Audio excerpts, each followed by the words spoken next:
Life doesn't warn you when it's about to fall apart. It's not like there's some sign, a flashing neon light that says, hey, be careful. This decision might ruin everything. No, it sneaks up on you. And by the time you realize what's happening, it's too late. That's exactly how I ended up here, staring at the aftermath of a broken marriage I thought was indestructible. Let me introduce you to the man I used to call my husband, Aaron. He's 29, like me. For 5 years, I thought we were living the dream. Aaron is the type of guy you see in movies. Dependable, steady, and almost annoyingly calm. He doesn't overreact, doesn't yell, and certainly doesn't let petty emotions like jealousy or insecurity cloud his judgment. At first, I found it endearing. He was the opposite of every toxic relationship I'd ever heard about. But over time, that calmness started to feel off. I guess I should back up a little. Aaron and I met through mutual friends at a dinner party. He wasn't the loudest or the most charming person in the room. In fact, he barely spoke.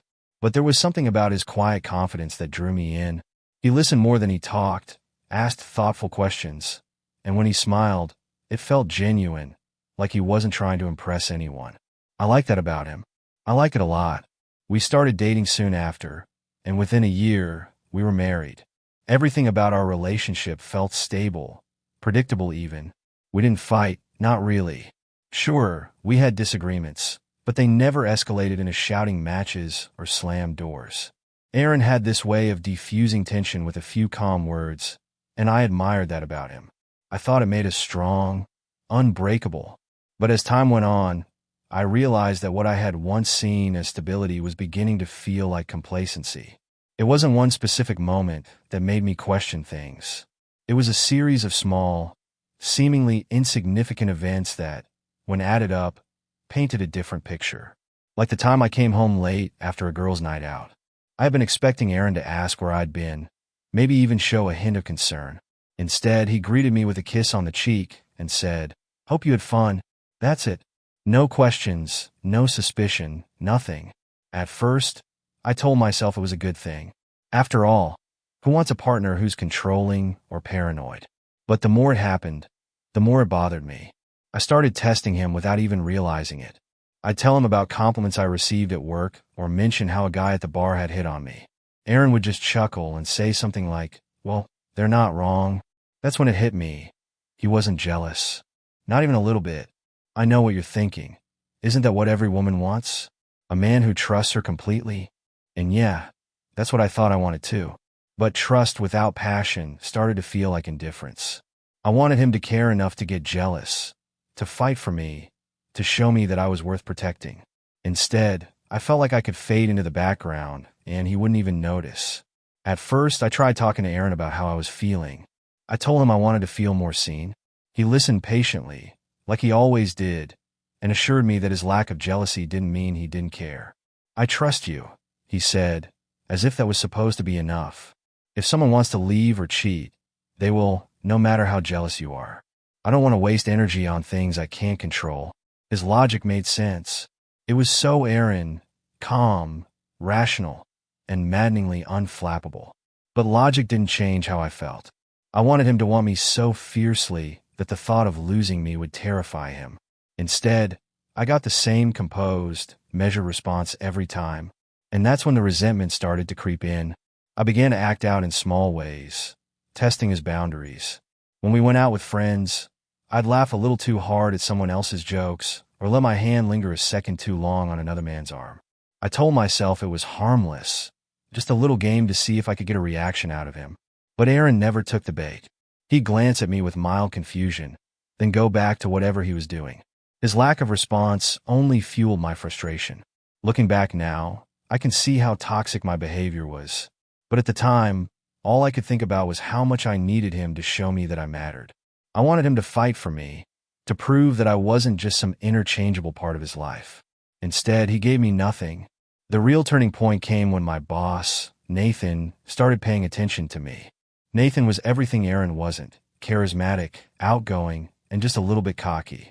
He made me feel seen in a way I hadn't felt in years. At first, it was innocent enough. Compliments about my work, the occasional joke, a little extra eye contact during meetings. But over time, the lines began to blur. One day, Nathan invited me to dinner to celebrate the completion of a big project. It wasn't mandatory, but I agreed without hesitation. When I told Aaron about it, I framed it as a group event. "It's just a work thing," I said casually, avoiding his gaze. "I'll be back early." Aaron nodded, as if he had no reason to question me. That should have been a relief, but instead, it felt like a slap in the face. Why wasn't he more curious? Why didn't he ask if he could come along? That night, Nathan turned up the charm. He praised my work, joked about how lucky Aaron was to have me, and leaned in just a little too close. I should have been uncomfortable, but instead, I felt validated. I laughed, flirted back, and let myself soak in the attention. When the night ended, Nathan offered to drive me home. I declined, but not before hesitating just long enough to wonder what might have happened if I'd said yes. When I walked into our apartment that night, Aaron was on the couch, his laptop open on his knees, the glow of the screen lighting his face. He looked up and smiled, the kind of smile that used to make me feel warm and safe. "Hey," he said, "how was the dinner?" I froze for a second, unsure how to respond.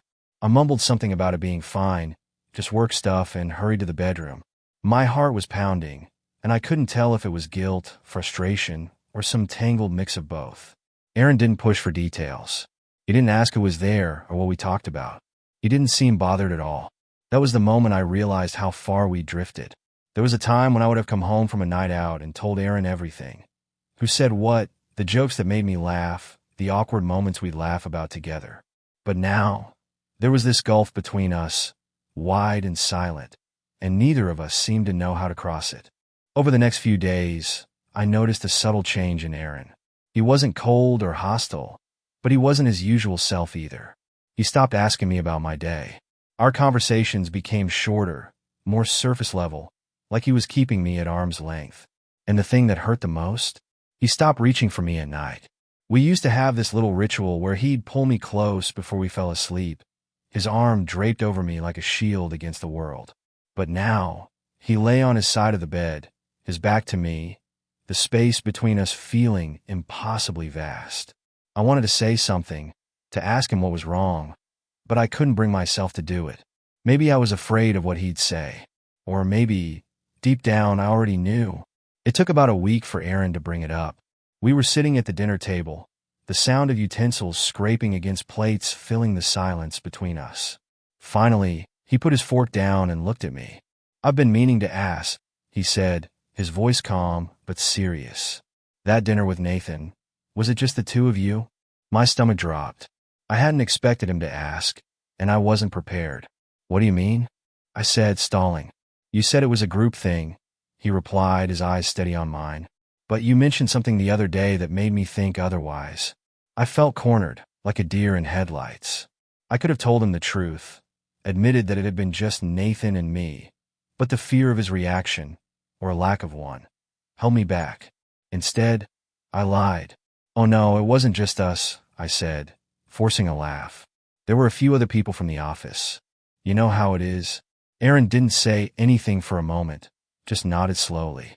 "Okay," he said, picking up his fork again. "If you say so." His tone was even, but there was something in his eyes, a flicker of doubt, maybe disappointment.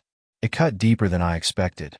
I had wanted him to care, to fight for me, to show some sign of jealousy.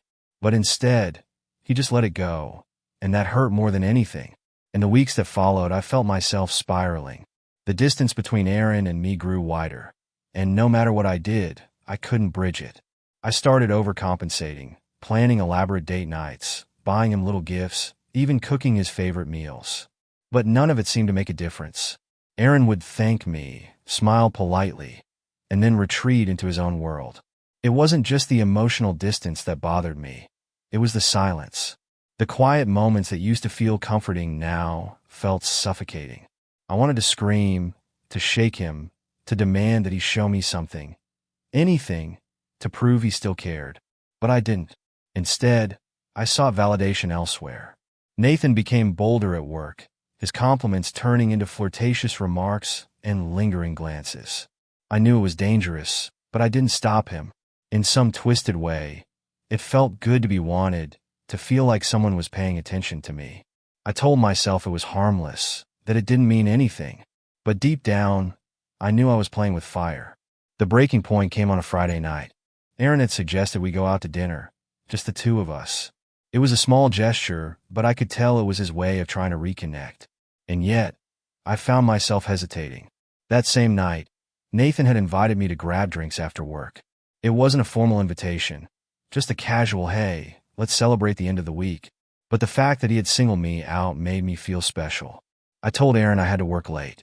He nodded, said he understood, and suggested we reschedule dinner for another night. That should have made me feel relieved, but instead, it made me angry. Why didn't he push back? Why didn't he insist that we go out anyway? His calm acceptance felt like rejection, and that anger drove me straight into Nathan's waiting arms. That night, I let things with Nathan go further than they ever had before. It wasn't physical, at least not entirely, but the emotional line had been crossed, and I knew it. When I got home, Aaron was already asleep. I stood in the doorway of our bedroom, looking at him, and felt a wave of guilt so strong it nearly knocked me over. What was I doing? How had it come to this? The next morning, I tried to act normal, but Aaron saw through me. He didn't say anything, didn't confront me, but I could feel his quiet disappointment. It was like a weight pressing down on me, suffocating and inescapable. Aaron didn't bring up my late-night outings for a while, but the tension in our home was unbearable. The silence was no longer a calm, comfortable one. It was sharp, cutting through every moment we spent together. I could see it in the way he looked at me, like he was waiting for something. An explanation, maybe, or an apology. But I couldn't bring myself to give him either. The fear of losing him clashed with the guilt of my own actions, leaving me paralyzed. One evening, as I was scrolling through my phone, Aaron walked into the room. He stood by the doorway for a moment, watching me. "We need to talk," he said finally. My stomach twisted into a knot. "About what?" "About us." His voice was steady, but there was a heaviness to it that made my chest tighten. I nodded, setting my phone down. "Okay." He sat across from me, folding his hands together. "I don't know how to say this without sounding harsh," he began, "but I feel like we've been living in two separate worlds. And it's not just the little things, it's everything. The late nights, the lies. I can feel the distance between us." I opened my mouth to protest, to tell him he was wrong, but the words caught in my throat. Because he wasn't wrong. He had every reason to feel the way he did. "I've tried to ignore it," he continued. "I told myself it was a phase, that we could work through it. But I can't keep pretending. You're not happy, and, honestly, I'm not either." The weight of his words hit me like a tidal wave. "Aaron, I'm sorry," I whispered. "I never meant for things to get this bad. I hesitated, searching for the right words. I just wanted to feel like I mattered to you." He looked at me, his eyes filled with a mix of sadness and resolve. "And you do matter to me. But the way you've gone about trying to prove that, it's hurtful, Mia. It's not who we are, or at least it's not who I thought we were." The use of my name stung. He rarely called me Mia, unless he was deeply serious. It was a reminder of how far we had fallen. After our conversation, Aaron slept on the couch. It wasn't something he announced or argued about. He just did it, as if it was the natural next step. I cried myself to sleep that night, the realization sinking in that I was losing him. And yet, a part of me couldn't stop wondering if this was the punishment I deserved. The next day, I tried to talk to him again, but he seemed distant, like he had already made up his mind. "I think we need some time apart," he said, his voice devoid of emotion. "Maybe some space will help us figure out what we really want." I begged him to reconsider, to give me another chance. I promised to change, to stop seeking validation from anyone but him. But Aaron simply shook his head. "It's not just about you," he said. "It's about me too. I need to figure out if I can be the person you want me to be. And honestly, I don't think I can." Those words broke me. I had spent so much time trying to force him into being someone he wasn't that I hadn't stopped to consider how it might be affecting him. For the first time, I realized how unfair I had been. Aaron moved out a week later. Watching him pack his things was one of the hardest moments of my life. He wasn't angry or bitter, just resigned. "I hope you find what you're looking for, Mia," he said before closing the door behind him. And, just like that, he was gone. The first few weeks without him were a blur. I threw myself into work, trying to distract myself from the pain. But Nathan's presence at the office only made things worse. Every time he smiled at me or made a flirtatious comment, I felt a wave of nausea. I couldn't believe I had let him come between me and Erin. One day, after Nathan made an inappropriate remark about how much he missed our special dinners, I snapped. I reported him to HR and quit my job the same day. With no job and no Erin, I felt like I was starting from scratch.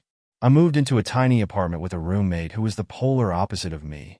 Messy, loud, and inconsiderate. But I didn't have the energy to fight with her. I spent my days applying for jobs and my nights replaying every moment of my marriage in my head, wondering where it had all gone so wrong. Eventually, I decided to take a leap of faith and start my own business. It was a small idea at first, a way to channel my energy into something productive. But as the weeks turned into months, it became my lifeline. I poured everything I had into building it, and for the first time in a long time, I felt a glimmer of hope. Erin and I finalized our divorce 6 months later. The process was quick and relatively painless, at least on paper. But emotionally, it was devastating. Sitting in that courtroom, signing those papers, felt like saying goodbye to a part of myself. I wanted to tell him how sorry I was, how much I regretted everything. But I knew it wouldn't change anything. Now, I'm trying to piece my life back together, one day at a time. I still think about Erin, about the life we had and the life we could have had. I miss him more than words can express. But I also know that I can't go back. All I can do is move forward and hope that someday I'll find peace.